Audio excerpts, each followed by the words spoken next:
Hello everyone and welcome back to Baron's Den for the first video in our next series where we start taking a look through all the star players. I do want to do videos regarding starting rosters, particularly out the box team rosters.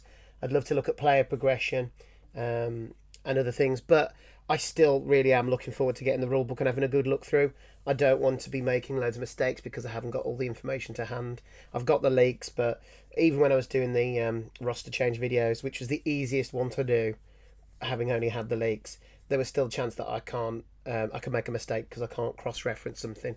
So until I've not only got the rule book but had a good chance to look through, I thought I'll leave those videos for later. But I thought we've been given the star players, so why don't we go through the star players? And I thought a fun way of doing that would be to do ups and downs. I had started this in the last edition. I did Ivan, and then I didn't do another one. But I'm going to go through all of the star players.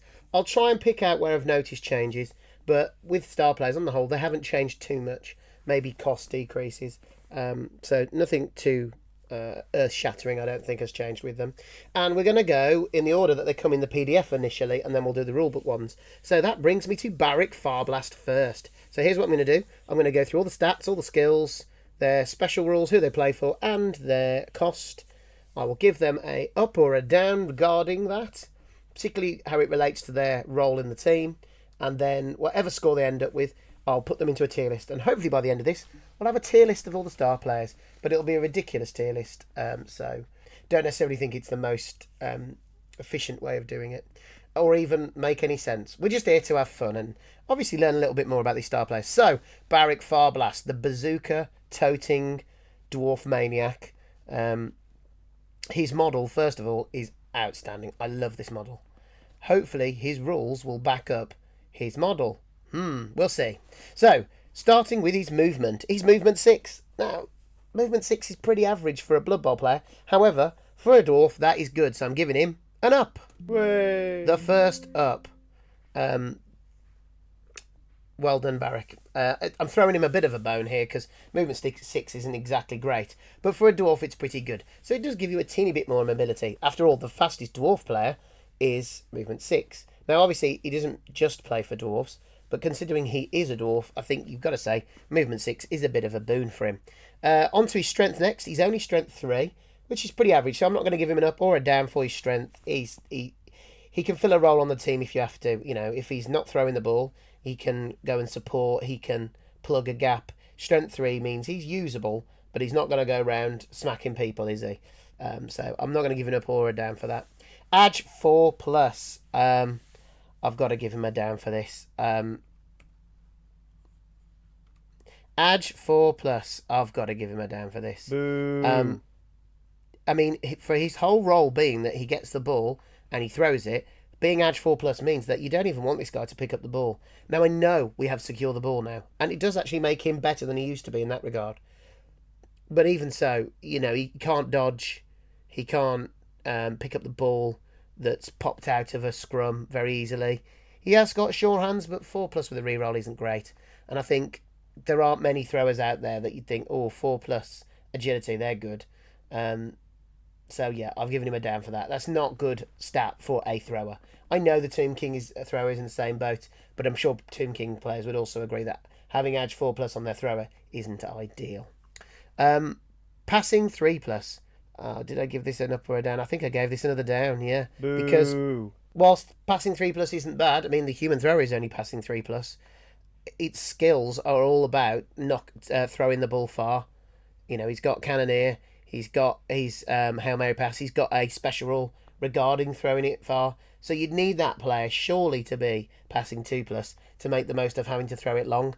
And passing 3 plus means, you know, with his Cannoneer, it's what is it, a 4 plus 5 plus on those throws. It's not great, is it? He is just not great at the thing he's supposed to do, which is passing. So I'm afraid that was another down. Armor 9 plus. Now I'm not giving him an up or a down for that one because Armor 9 plus is average. It's not actually that good for a dwarf, but remember he's not only playing for dwarves. So generally Armor 9 plus, it's okay. So yeah, still stuck at -1 at the moment. On to the skills. Will we see an improvement there? Well, Cannoneer, I've given another down to. I like Cannoneer as a skill, but it's only really useful on passing 2 plus players. because then you're throwing it longer on a 3+, 4+. And with the pass skill, then it's doable. But here, all right, it does make his Hail Mary pass and his special rule a little bit better. But now it's instead of it being a 6, it's a 5 or a 6, which it's just not great, is it? It's not great at all. And for that matter, Hail Mary pass is also a down for me, because Hail Mary pass is already a bit of a broken skill. It doesn't work very well in this edition of the game. It didn't work very well in the last edition. It used to be brilliant. I think it was a straight 3+, was it? It would always be inaccurate, but it was a really useful tool to get rid of the ball, just try and slow the game down a bit if you were under pressure, or to do these diving catch, switching the field kind of plays, or just to throw it long for your other runners to run onto the next turn. There's so many things you could do with it, whereas now you're going to fumble it on a roll of a 4 or less. A 5 or 6 to have an inaccurate version of it. I just don't think it's worthwhile. And on a passing 3+ player, albeit with Cannoneer, is just such a shame. Right, loner 4+. I'm not giving any of the loners a down, because that would be unfair, because all star players have loner. Well, nearly all of them. Some of them have better loners though, so those ones will get an up for that. So I'm not going to give him a down for his loner 4+. Pass now. Way. That's an up. Finally we got an up, because he is supposed to be a passer. So having that free reroll to pass the ball cannot be anything but good. So we like pass on him. It's a shame he's not passing 2+, because then that pass would be even better. But I'll give him an up for his pass. But then we get to another down, I'm afraid, because his secret weapon. So not only is his ability to throw the ball haphazard at best, he's just going to get sent off after one drive. And he's not even being violent with his secret weapon. I wouldn't mind if his secret weapon was actually potentially game-changing. For it to be secret weapon, that should be, I'm going to roll a 2+, and it's going to scatter from my target. Or it's a 4+ or a 3+, and it goes directly to the target. For a guy who's not going to stay on the pitch, probably, because you're not going to spend bribes on him. He should be. He shouldn't be a secret weapon. It's ludicrous. But sure hands, that gives him an up, because at least if the ball does pop out, he's picking up on a 4+. At least he gets a re-roll at it. So it's not ideal, it's not great, but I'm giving him an up for that, because throwers should have sure hands. Even the Tomb King thrower, we're glad that he has sure hands, because he's probably not going to pick it up first time. Secure the ball, you could argue, has made sure hands less important, but I don't believe it has. I think now strip ball might become even more important, because people can break into cages easier now. So having a player who can hang on to that. So if Barik's got the ball and somebody manages to get a block on you before you've had a chance to throw it, at least he's going to hang on to it with sure hands as well. And of course he gets that reroll. So I quite like that. And then we have Thick Skull. Thick Skull, I can't say if it's... I wouldn't give it an up. But it's not a bad skill to have. So it's not a down either. Thick Skull is useful, but I don't think it's good enough to quite trigger an up. So he plays for Old World Classic and World's Edge Super League, which is quite a few teams. So I'd be tempted to give him an up for that, because at least he's got variety of teams he can play for. The trouble is, who needs him on those teams? So he's getting another down. Boo. Humans have got a thrower that's better. Or, well, maybe he's not better, but as good. No, because they've got Edge 3+, they are better. Imperials, way better. Bretonnian got a thrower that's better. The Norse Valkyrie is better because it's got better edge. The Dwarf Runner isn't much worse. And the Dwarves have got no one to catch. Ogres, who's catching that ball? It's just not the way they play. OWA, got a thrower. Do you know what I mean? I don't see whose problem he solves, to be honest. So, although I was thinking of giving him an up, because at least he can play for a wider variety of teams, I've ended up giving him a down, because none of them need this kind of weird thrower. Again, I thought, well, maybe the Bretonnians, because they've got Nerves of Steel catchers. So would that be good? And they could get diving catch. There might be something to do there, but overall, I don't think it synergises well. If he was better and more consistent with his throw, if it was easy to do, then I might consider it to be better, but no. Unfortunately, I don't think he's going to be much use on those teams. However, well, let's get onto the special rule now. Blast it. Whenever Barik makes a Hail Mary pass, he may re-roll any scatter results for determining where the ball lands, and any teammate attempting to catch the ball applies. So, the applies to the +1 modifier to the rule to catch is okay.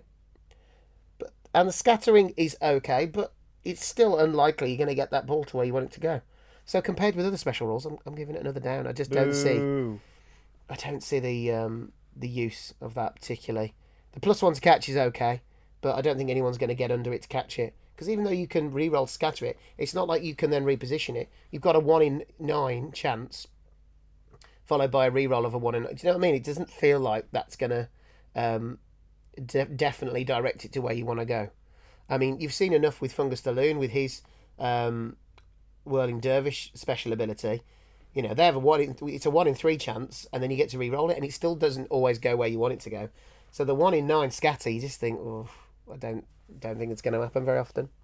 However, we're not done there, because we now need to talk about his cost, and that is one way I can give him another up. Yay! Because actually, at 80k, he's a decent price. I don't know if he's a decent price for what he does. Is the human thrower now cheaper than that? Do you know what I mean? I think most throwers are around that price or cheaper. Maybe a 5 or 10k more in some teams. And, you know, you're not having a loaner player with Edge 4+ in that regard. However, at least it's under that 100k. You know, he's in that in-between period where you can't get a bribe instead of him. So if you've only got 80k, you might consider Barik. Of course, you could also get a keg, and I probably would prefer a keg to Barik. But I thought at 80k, at least he's one of the more affordable star players. And he needs to be, because he's going to get sent off, isn't he, after one drive? So if you're building the cost of bribes, he's actually not that cheap. But I thought I'll throw him a bone by giving him that. So overall, Barik Farblast is going to end up at a -3. So yeah, I don't rate him as a star player. I would love to, because his model looks really cool. I think they should make more of his bazooka. You know, they should make that pass really, really good. I mean, I get why it's haphazard. If you're firing a ball at bazooka, it's not exactly accurate. But sometimes you have to defy the law to make the player any good. And can he not put bombs in there and fire like bazooka? Could he not be a bombardier as well? That would make him a little bit more useful. Anyway, that's what I think about Barik. So, on to the tier list. The way I've decided to do it is strength is going to be anyone with... not strength.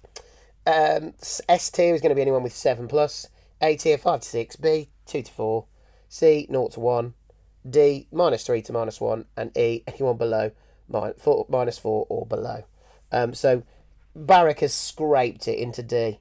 Now, these scores will change probably as I go on, because if everyone ends up in A and B, I might need to alter the points. But at the moment, I don't know.